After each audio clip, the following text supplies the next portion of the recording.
Advocate Karunakaran, ഇപ്പൊ അങ്ങ് നേരത്തെ പറഞ്ഞു വലിയ പിന്തുണ ലഭിക്കുന്നുണ്ട് എന്നുള്ളത്. തുടർ വർഷങ്ങളിലും ഈ കാര്യങ്ങൾ തുടരുക എന്നുള്ളത് തന്നെയാണോ തീരുമാനം? തീർച്ചയായിട്ടും. കാരണം ഞങ്ങള് വിദ്യാഭ്യാസം ഞങ്ങളുടെ സ്വകാര്യ വിദ്യാലയമാണ്.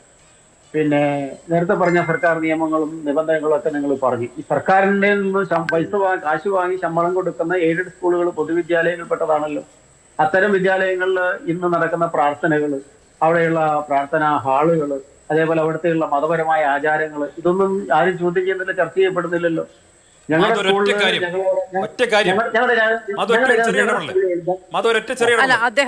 അദ്ദേഹത്തിന്റെ സമയമാണ്.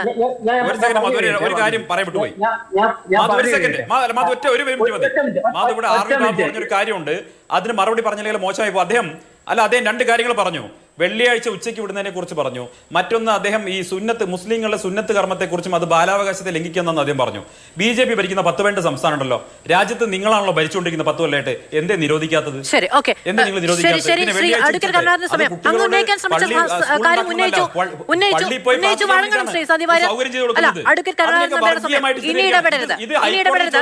ഹൈക്കോടതിയിൽ പോയതാണെന്നേ.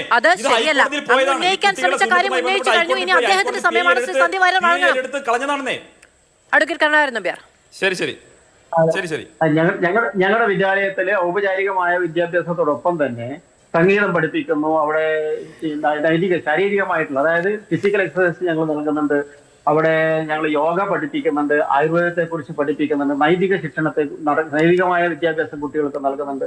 സത്യത്തിൽ ആ നൈതികപരമായ വിദ്യാഭ്യാസത്തിന്റെ ഒരു ഭാഗം കൂടിയാണ് ഇത്തരം വിശേഷ ദിവസങ്ങളിൽ ഇത്. ഈ ഗുരുപൂജ മാത്രമല്ല. അങ്ങ് പറഞ്ഞ ഒരു വാക്ക് കൂടി ഞാൻ എടുക്കുന്നു. ഞങ്ങളുടേത് ഒരു സ്വകാര്യ വിദ്യാലയമാണ്. അപ്പോൾ എന്തായാലും സംസ്ഥാന സർക്കാർ ഇതിൽ അന്വേഷണം പ്രഖ്യാപിച്ചിട്ടുണ്ടല്ലോ. അപ്പോൾ ഈ സ്വകാര്യ വിദ്യാലയങ്ങളിൽ എന്തൊക്കെ നടക്കണം നടക്കേണ്ട എന്ന കാര്യത്തിൽ കൂടി നിയമാവലി പുറത്തിറക്കട്ടെ. ഇതുമായി ബന്ധപ്പെട്ട ഔദ്യോഗിക തീരുമാനം കൈക്കൊള്ളട്ടെ.